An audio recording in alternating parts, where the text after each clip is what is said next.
Let me tell you a story. Get to go out of my neighborhood for the first time to ride my motorcycle. I slowly squeeze between my vehicles, make my way onto our little dead-end cul-de-sac roads. One that way, one this way. Make it out to my little turn there, make it my right turn, and I'm off, down, and out of my neighborhood. On my way riding my motorcycle out of my neighborhood for the first time. And we're stopped at this light, waiting to turn left. My husband already made it past the light and went on ahead because we were going to drive to Navy Federal Credit Union, our bank. Since there's a bigger parking lot we could practice around, since there's an old movie theater in there that's been shut down since COVID. So we're driving down, riding. I'm making it all the way down. Gonna head to the school, make my turns, get all the way to the bank, get to my first stop sign. Roll on through. There's no traffic. Heading out at night, around 8 o'clock at night. Bright night out. There's lots of lights, not much traffic. Go right through. And we're making my way around the curve.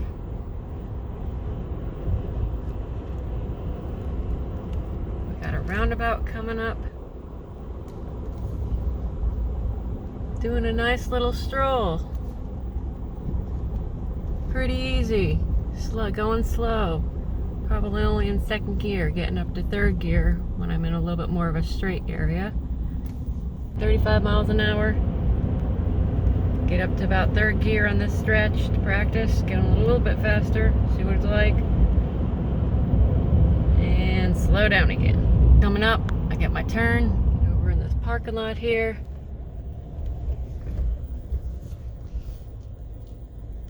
And stop. At this point, I made it to my bank. I heard my phone go off, so now I'm checking my phone to see where my husband is. And he has I got a text message, and he says, my cable linkage broke. Trying to fix my clutch. Can you come back? I'm in like the apartment complex, right where we turned off to the main road, and I got into the apartment complex. That's why I didn't see my husband. So now I am heading back the same way. As I'm driving, riding my motorcycle, the roads are completely empty. Making my way back to the roundabout.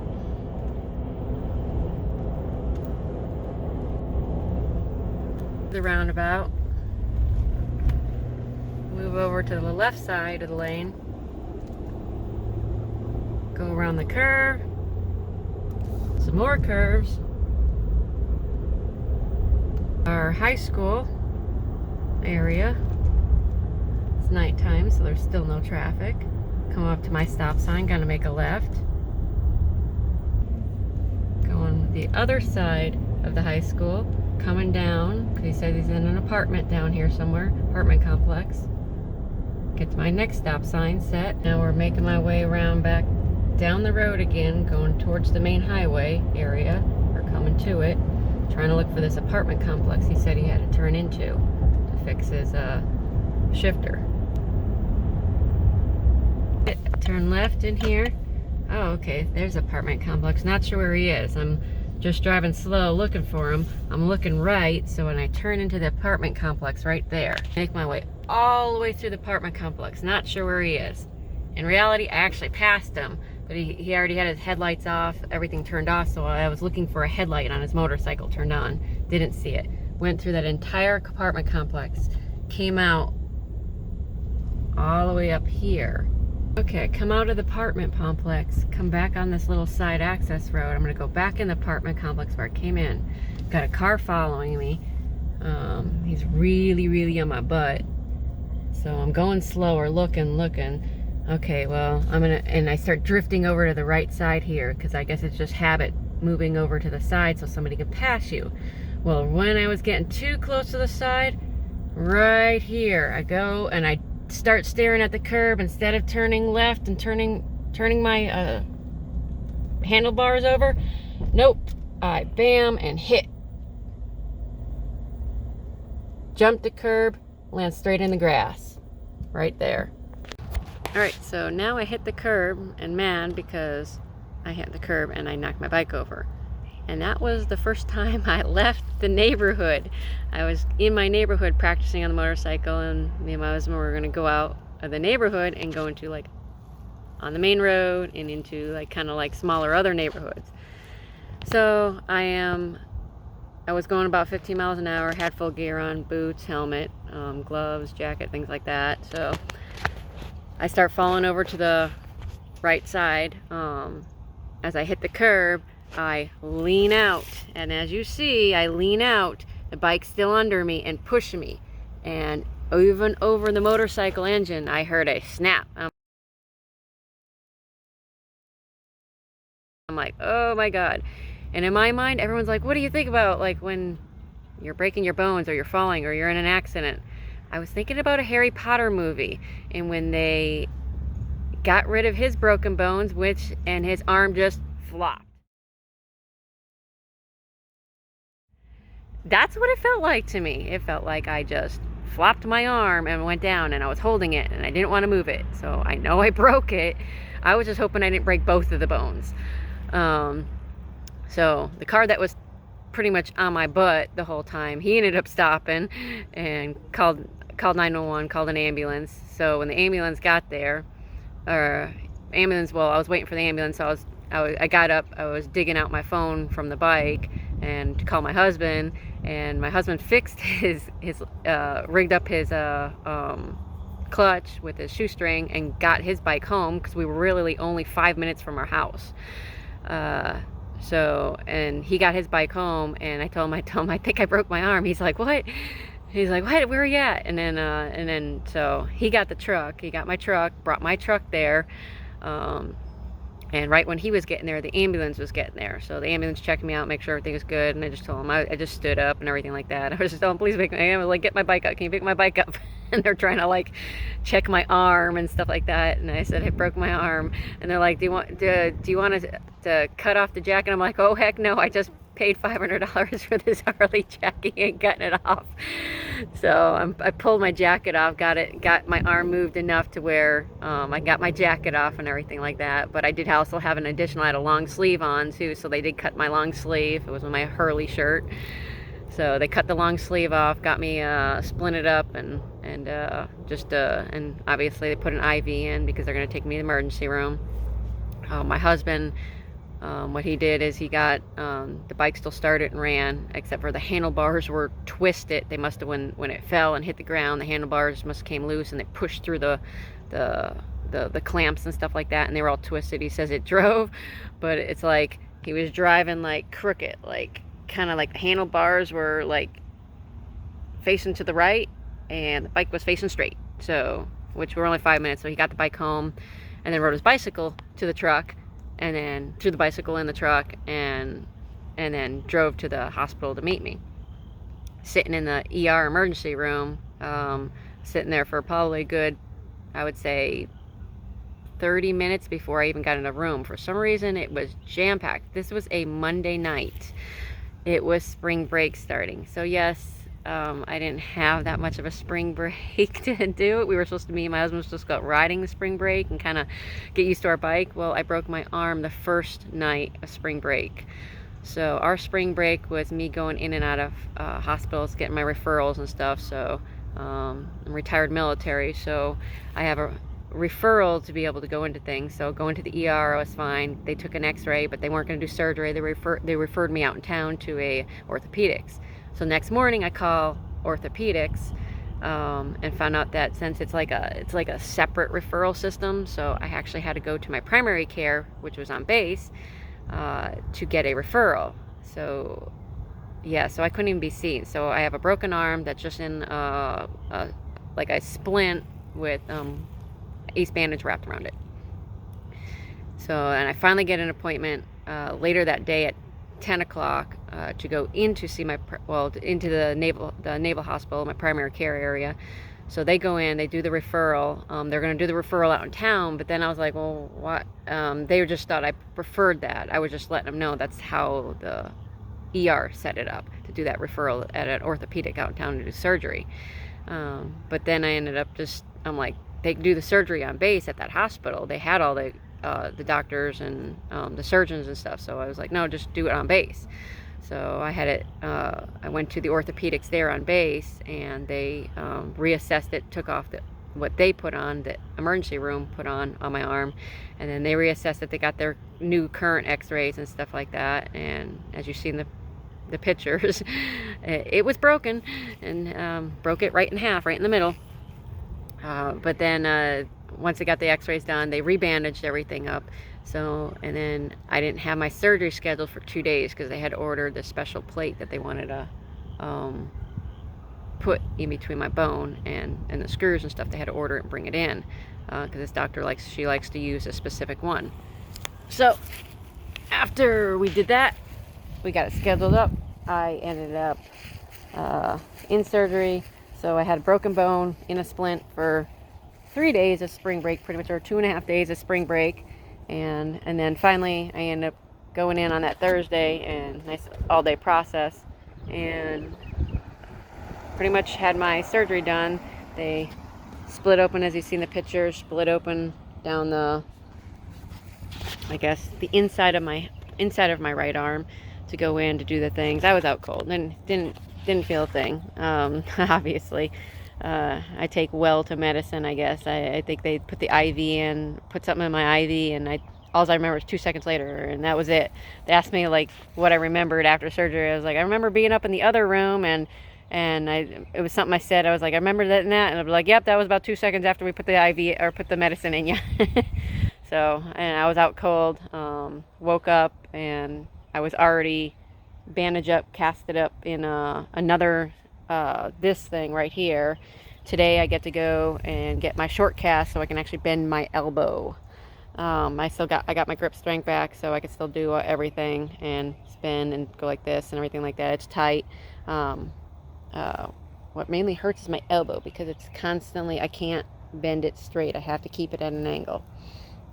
So that's probably going to hurt because my tendons are probably going to be very short and tight there. And yeah, so it'd be nice to get that short cast on so I can actually bend my arm straight.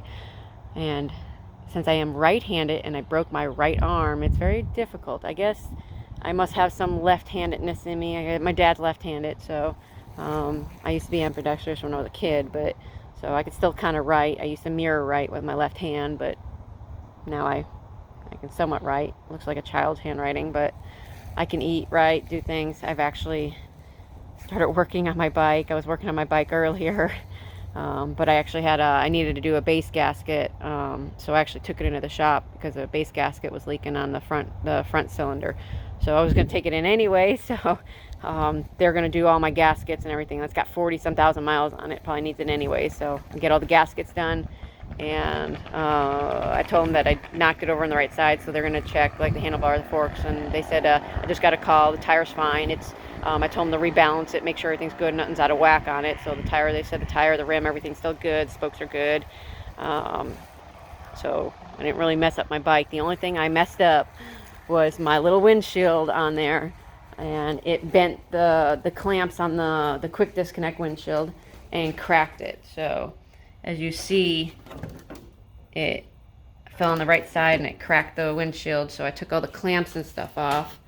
It busted one of the clamps here, so I took that off. I'm gonna have to get a quick clamp, and this whole thing was bent, so I took it in the vise and actually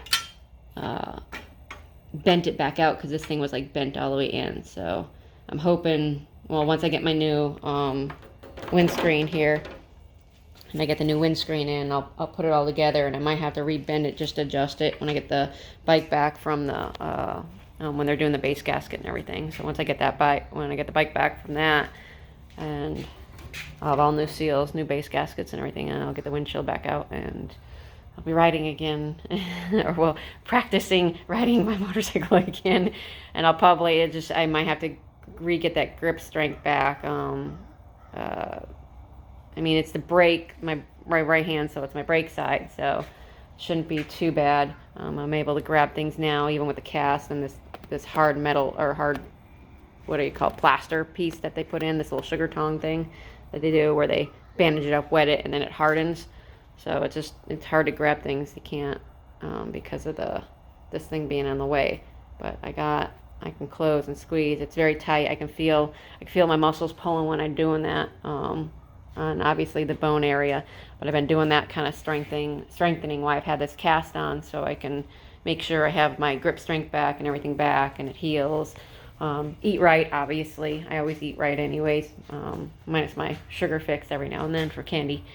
But proteins, you need a lot of proteins to heal bones and muscles and stuff like that, and milk and your vitamin A. So basically orange juice, cottage cheese, chicken, and fruits will pretty much help keep you healthy and heal you. But I will, which it doesn't really stop me, this cast. I've built my table, like literally used all my tools and built my table for my beehive area where I'm going to do my home beehive stuff. I think I've built some stuff out there. I fixed the pool. And it's not stopping me. It slows me down a little bit. I realize I can't do a lot of things because I need to have a straight arm. I think that's more the main problem, is because this arm doesn't go straight. So I'm just like, I feel I'm cockeyed. But that was my experience taking my bike out the first time. I broke my arm. So that's pretty much what not to do, is to stare at that curb as you are going into the curb. Because you are not, where you look is where you go. And I looked at that curb and that's where I went. So instead of looking off to the left side, if I looked off the left side, my natural instinct, my hands would have turned. I would have been pushing on my right side of my handlebars, and I would have turned that bike a lot easier. I might have just, instead of going straight into the curb, up and over it, I might have just nicked the curb onto the side and just kind of fell over. But no, I straight up looked at the curb as I was going into it. I don't know if it was just vehicle behind me was making me nervous, because he was so close to me, and I was trying to like move over to the side, hoping he would pass me. He didn't pass me. I looked at the curb, went straight into the curb, and up and over, and fell off my bike and broke my arm. That is what happened.